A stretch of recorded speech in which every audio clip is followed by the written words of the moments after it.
I'm delighted to be joined by the leader of Fianna Fáil, Micheál Martin, for this videocast with irishtimes.com. Micheál Martin, we are about halfway through the Saturday, the final day of Fianna Fáil's Ordesh. Can you give me your sense of how things have gone so far?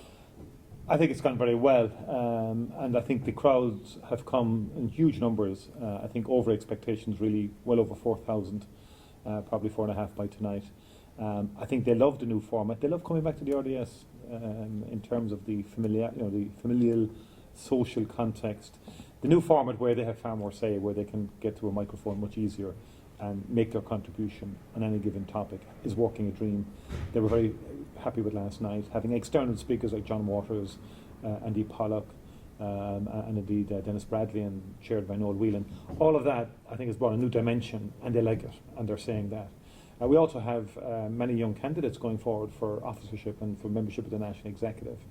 35 are going for the Committee of 20, as it's called, and we're thrilled with the number of young women who have actually put themselves forward for that contest. That augurs well, because we would like some of those young women to become area representatives who we are nominating in different parts of the city and country where we don't have public representatives, and also ultimately with a view to them becoming candidates in local elections. So that's a very good sign early on in the renewal phase of the party. Well, that's one of the indications of how poorly Fianna Fáil fared last year. You have no women in the Dáil, you have 2 female senators. The party, of course, took a trouncing in the election last year. It needs to renew itself, it needs to find a new vision, it needs to find a new direction. One of the key things that the leadership has put its store by are major organisational changes, which will be debated later on this afternoon in respect of one member, one vote, also in relation to the membership having a say in future leadership contests, and also if the party should enter a coalition government if elected into that position. How key are those, and are you confident that they can be passed by the membership today? They're very important indeed, and particularly the one member, one vote, which would be an immediate outcome of this. Now, it's been a long time, been 2 years really, when Gerard Collins and Chris Flood went around the country, came back and put forward these proposals. I decided to run with them because the one member, one vote really would democratise the party and get away from this business basically where units of the organisation were used maybe to create fiefdoms and prevent people from coming forward. I think if every member has a vote, it's far more democratic. It also gives that member a greater input into decisions like selecting candidates for local and for general elections. In terms of the role of members in electing a leader of the party, I think that is also important, although I'm anxious that we would take on board experience in Britain and in Europe and in other jurisdictions. Why? Because the balance in that has to be extremely correct, if you like, and that we get the right balance that reflects what people generally in the public would like as well. So I think we're going to look at various models. Suffice to say, there will be a role for the member.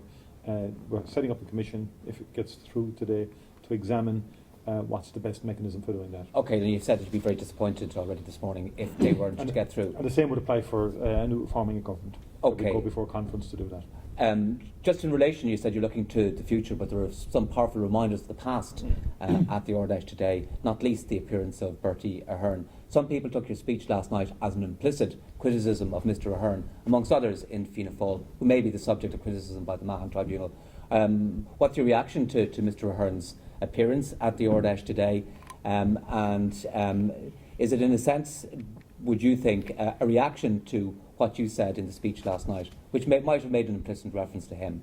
Not necessarily. I think all of the former members of the Parliamentary Party were invited to attend. They're members in any event and they're entitled to attend in Ardèche. I think it's natural from that perspective. They would have many people that they would know in the organisation and so on, and it's in Dublin, so I think you have to look at that perspective as well, and I think that probably explains it more than anything else. The Mahon Tribunal has not reported. We can't preempt in terms of any specific individual what the conclusions are going to be, but suffice to say that we will respond, as I said, in a swift and comprehensive way if any member of the party is found by the tribunal to have brought both the party and public office and elected office into disrepute. And that was a very clear message I received from across the country in all of the constituencies that I had visited. And that is why we have worked to change the way we behave and act politically in terms of fundraising, for example. We've moved to a situation now where 95% of all our contributions are less than €100. We brought in legislation to ban corporate donations. It was not successful in the Dáil. We await what the government are going to do on that now. In terms of, we brought forward the Register of Lobbyists Bill, again with a view to putting in protections against undue influence over decision making. Our response would be, I think, more upfront and honest than the Fine Gael party's response to the Moriarty Tribunal, which raised a lot of questions about the pattern of Fine Gael fundraising in the mid-90s prior to the awarding of a lucrative state contract at that time. And I thought the way that was handled by the government, maybe it might have been good from a media management point of view, but that's about as much as one could say about it.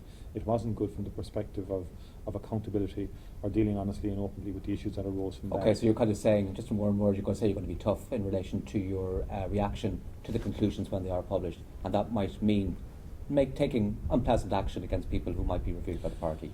It will mean taking action that will not shrink from the implications or the conclusions if they are negative and if they are of a nature and a scale that really point to people abusing their positions. Okay, for very final questions. Your first leader speech tonight, how important is it? Are you looking forward to it?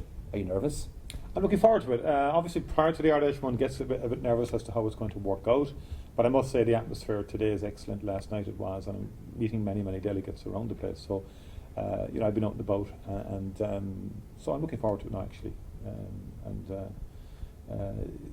In many ways, I think, okay, it's the first Ardèche, but it's an important speech, but there will be many more important moments in terms of the rejuvenation of the party. Okay, Micheál Martin, leader of Fianna Fáil, Gurmila Magat. Thank you very much.